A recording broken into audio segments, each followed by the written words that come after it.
ಮನುಷ್ಯರಿಗೂ ದೇವತೆಗಳಿಗೂ ಡಿಫ್ರೆನ್ಸ್ ಏನಂದರೆ, ಮನುಷ್ಯರು ನಿರಾಂಶರು. ನಿರಾಂಶರು ಅಂದ್ರೇನು? ನಾವಿಲ್ಲಿದ್ದೇವೆ, ಮನೆಯಲ್ಲಿಲ್ಲ, ಮನೆಯಲ್ಲಿದ್ದಾಗ ಇಲ್ಲಿರೋಣ. ಹಾಂ, ದೇವತೆಗಳಿಗೆ ಹಾಗಲ್ಲ. ದೇವತೆಗಳನ್ನು ಸಾಂಶರು ಅಂತ ಕರೀತಾರೆ. ಅವರಿಗೆ ಪರಮಾತ್ಮ ಮುಖ್ಯಪ್ರಾಣದೇವರು ಬ್ರಹ್ಮದೇವರು ಕೊಟ್ಟ ವರ. ಅವರಿಗೆ ಏನು ವರ ಗೊತ್ತಾ? ಅಪರೋಕ್ಷ ಜ್ಞಾನಿಗಳಾಗಿರ್ತಾರೆ. ಅಪರೋಕ್ಷ ಜ್ಞಾನ ಅಂದ್ರೇನು? ಡೈರೆಕ್ಟಾಗಿ ದೇವರ ದರ್ಶನ ಮಾಡೋದು ಅಂತ ಅರ್ಥ. ಈಗ ನಾವಿಬ್ಬರು ಮಾತಾಡ್ತಾ ಇದ್ದೀವಲ್ಲ, ಹೀಗೆ ದೇವ್ರ ಜೊತೆಗೆ ಮಾತಾಡ್ತಾರೆ. ಅವರು ಪ್ರತ್ಯಕ್ಷವಾಗಿ ಮಾತಾಡ್ತಾರೆ. ಅವರನ್ನು ಅಪರೋಕ್ಷ ಜ್ಞಾನಿಗಳು ಅಂತಾರೆ. ಅಂಥ ಅಪರೋಕ್ಷ ಜ್ಞಾನಿಗಳಲ್ಲಿ ರಾಘವೇಂದ್ರ ಸ್ವಾಮಿಗಳು ಒಬ್ಬರು.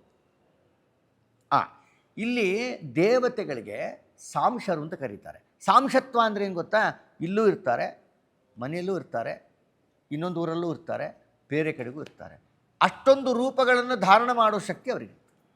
ಆದ್ದರಿಂದ ರಾಘವೇಂದ್ರ ಸ್ವಾಮಿಗಳವರು ದೇವತೆಗಳಾದ ಕಾರಣ ಅವರಿಗೆ ಸಾಂಶತ್ವ ಇರುವುದರಿಂದ ಅವರು ಮಂತ್ರಾಲಯದಲ್ಲೂ ಇರ್ತಾರೆ, ಬೆಂಗಳೂರಲ್ಲೂ ಇರ್ತಾರೆ, ಕರ್ನಾಟಕದಲ್ಲೂ ಇರ್ತಾರೆ, ಭಾರತ ದೇಶ ಪರಿಪೂರ್ಣದಲ್ಲೂ ಇರ್ತಾರೆ.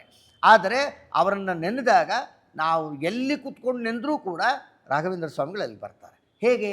ಉದಾಹರಣೆ ಕೊಡ್ತೀನಿ. ಕಲ್ಪವೃಕ್ಷ, ಕಾಮಧೇನು. ಈಗ ಒಂದು ಸ್ವಲ್ಪ ಗಮನಿಸಬೇಕು.